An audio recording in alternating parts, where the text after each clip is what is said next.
Shalom Bapak Ibu dan Saudara terkasih. Kiranya hari ini kita merasakan kasih setia Tuhan menyertai kehidupan kita. Kiranya hari ini kita terus bisa merasakan kasih Tuhan yang memelihara kehidupan kita. Dengan melihat hal-hal yang terjadi di sekitar kita, kita bisa menemukan betapa karya Tuhan tidak pernah terlepas dari kehidupan kita. Bapak Ibu dan Saudara terkasih, sebagai orang percaya, kita senantiasa diajak untuk menjalani kehidupan keagamaan kita dengan tanda-tanda yang ada. Dengan tanda-tanda yang ada itu, setiap kita diajak untuk menghayati setiap bagian dari hidup yang kita jalani dalam ibadah dengan penghayatan yang berbeda.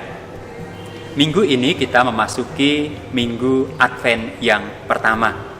Bapak Ibu dan Saudara terkasih bisa memperhatikan dekorasi yang ada di sekitar saya saat ini.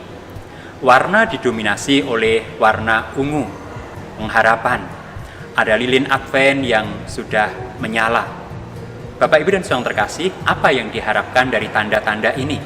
Dengan adanya tanda-tanda yang mendominasi di altar gereja, diharapkan umat kemudian menyadari apa yang sedang terjadi. Dengan tanda-tanda yang menyertai ibadah kita, umat diharapkan menghayati sebuah perubahan yang ada dalam kehidupan keagamaan mereka. Dan dengan menghayati dan mengerti, maka kemudian umat diharapkan memiliki sebuah pola sikap yang berbeda ketika memasuki tahun gerejawi yang berbeda seperti Minggu Advent ini. Mengapa hal ini penting? Karena ketika kita memahami, menghayati, dan menghidupi, maka di situ kita akan mendapatkan makna dari setiap tanda yang Tuhan izinkan hadir dalam kehidupan kita sebagai orang beragama. Dan ketika kita memahami tanda yang Tuhan hadirkan dalam kehidupan kita, maka itu akan menuntun kepada sebuah sikap hidup dan pilihan seperti yang Tuhan inginkan. Sebagaimana kalau kita belajar dalam salah satu bacaan yang ada dalam Injil Lukas, pasal 11, Bapak Ibu dan Saudara terkasih, ayat 29 sampai dengan ayat yang ke-32. Injil Lukas pasal 11 ayat 29 sampai dengan 32 yang berbunyi demikian. Ketika orang banyak mengerumuninya, berkatalah Yesus, "Angkatan ini adalah angkatan yang jahat. Mereka menghendaki suatu tanda, tetapi kepada mereka tidak akan diberikan tanda selain tanda Nabi Yunus. Sebab seperti Yunus menjadi tanda untuk orang-orang Niniwe, demikian pula lah Anak Manusia akan menjadi tanda untuk angkatan ini. Pada waktu penghakiman, ratu dari selatan itu akan bangkit bersama orang dari angkatan ini, dan ia akan menghukum mereka. Sebab ratu ini datang dari ujung bumi untuk mendengarkan hikmat Salomo, dan sesungguhnya yang ada di sini lebih daripada Salomo. Pada waktu penghakiman, orang-orang Niniwe akan bangkit bersama dengan angkatan ini, dan mereka akan menghukumnya. Sebab orang-orang Niniwe itu bertobat waktu mereka mendengarkan pemberitaan Yunus, dan sesungguhnya yang ada di sini lebih daripada Yunus." Bapak Ibu dan Saudara terkasih, apa yang kita baca pada bacaan kita menunjukkan bahwa ketika setiap kali Tuhan mengutus salah satu utusannya, misalnya Nabi, ataukah orang yang dipilihnya, apakah itu Yunus atau Salomo, maka Tuhan ingin menunjukkan kepada orang-orang yang hidup di zaman itu.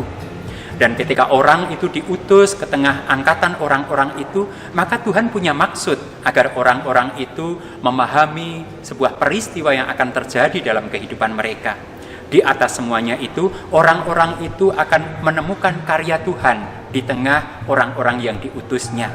Orang-orang Niniwe bertobat ketika mereka berjumpa dengan Yunus yang datang dan mengingatkan mereka.